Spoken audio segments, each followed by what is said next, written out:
হযরত আবু হুরায়রা রাদিয়াল্লাহু তাআলা আনহু একদিন রাসূলের দরবারে বসে কান্না করতেছেন।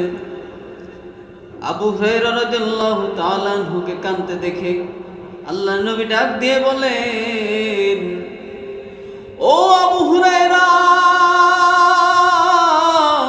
তুমি কান্না করতেছো কেন? কি কারণে তুমি কান্না করতেছো?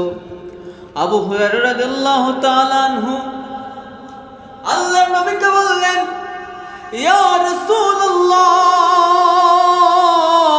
ইয়া হাবিবাল্লাহ, আমি গতকাল আপনার দরবার থেকে যখন বাড়ি যাই, আমার বাড়ি যেতে দেরি হয়ে গিয়েছিল, রাত একটু বেশি হয়ে গেছিল।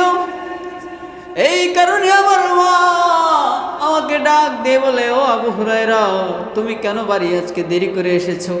বাড়িতে আসতে কেন তোমার দেরি হয়েছে?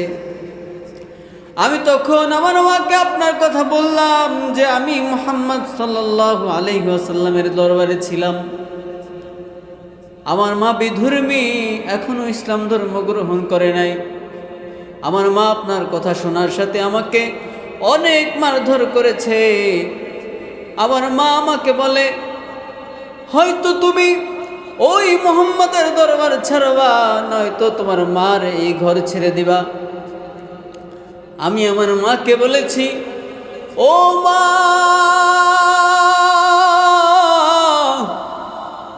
আমি আল্লাহ নবীর দরবার ছাড়তে পারবো না।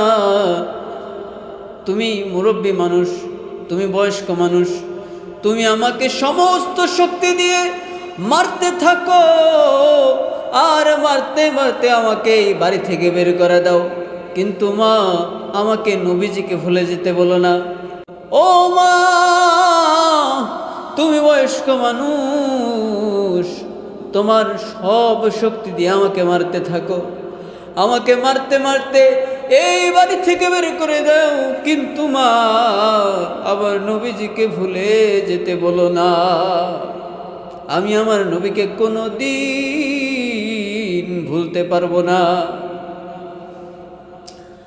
আল্লাহর নবী আবু হুরায়রা রাদিয়াল্লাহু তাআলা আনহুর এই কথা শুনে আবু হুরায়রা রাদিয়াল্লাহু তাআলা আনহুকে বললেন, ও আবু হুরায়রা, তুমি কি তোমার মায়ের জন্য আমার কাছে নালিশ করতে এসেছো?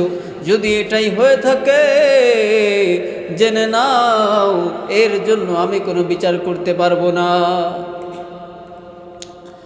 আবু হুরায়রা রাদিয়াল্লাহু তাআলা আনহু আল্লাহর নবীকে বললেন, ইয়া রাসূলুল্লাহ, আমি আপনার কাছে নালিশ করতে আসি নাই, আমি আপনার কাছে নালিশ করতে আসি নাই।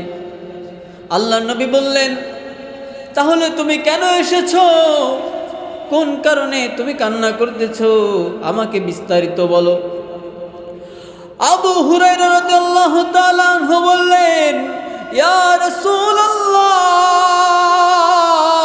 ইয়া হাবিবাল্লাহ,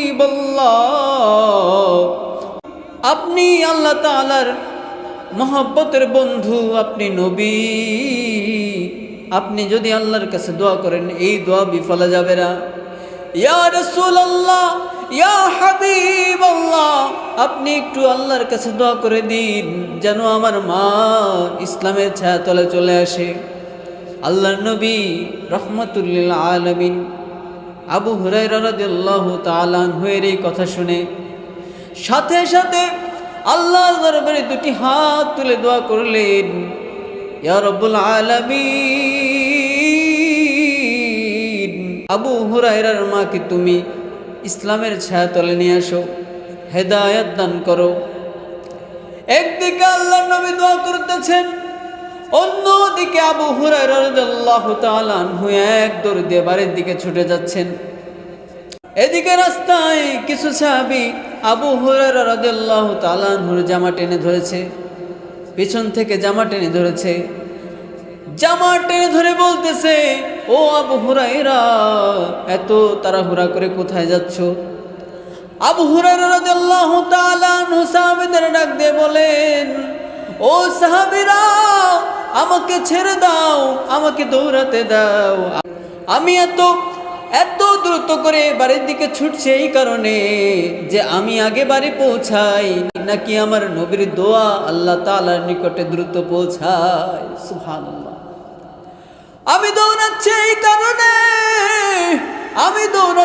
কারণে, আমি আমার মায়ের কাছে দ্রুত যাই নাকি আমার নবীর দোয়া আল্লাহর কাছে দ্রুত কবুল হয়। কি বিশ্বাস, কত বিশ্বাস ছিল আল্লাহ নবীর পরে। আবু হুরায়রা রাদিয়াল্লাহু তাআলা আনহু দৌড় দিয়ে বাড়ির দিকে চলে গেলেন।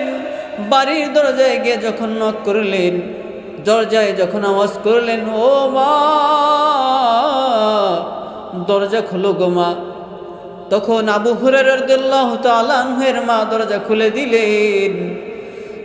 আবু হুরায়রা রাদিয়াল্লাহু তাআলা আনহু তার মায়ের দিকে তাকিয়ে দেখেন বৃদ্ধ মায়ের যে সাদা চুল, সেই চুল বেয়ে চোখের পানি পড়তেছে। আবু হুরায়রার মা তখন ডাক দিয়ে বললেন, ও আবু হুরায়রা, তোমাকে আমি মারার পর ভীষণ কষ্ট পেয়েছি।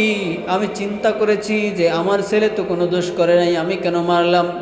ও আবু হুরায়রা, আমার ভিতরে বুঝ শক্তি এসেছে, আমি গোসল করেছি, পাক পবিত্র হয়েছি রে আবু হুরায়রা। আমাকে তুমি এখনই রাসূলের দরবারে নিয়ে চলো, আমি ইসলাম ধর্ম গ্রহণ করতে চাই। সুবহানাল্লাহ।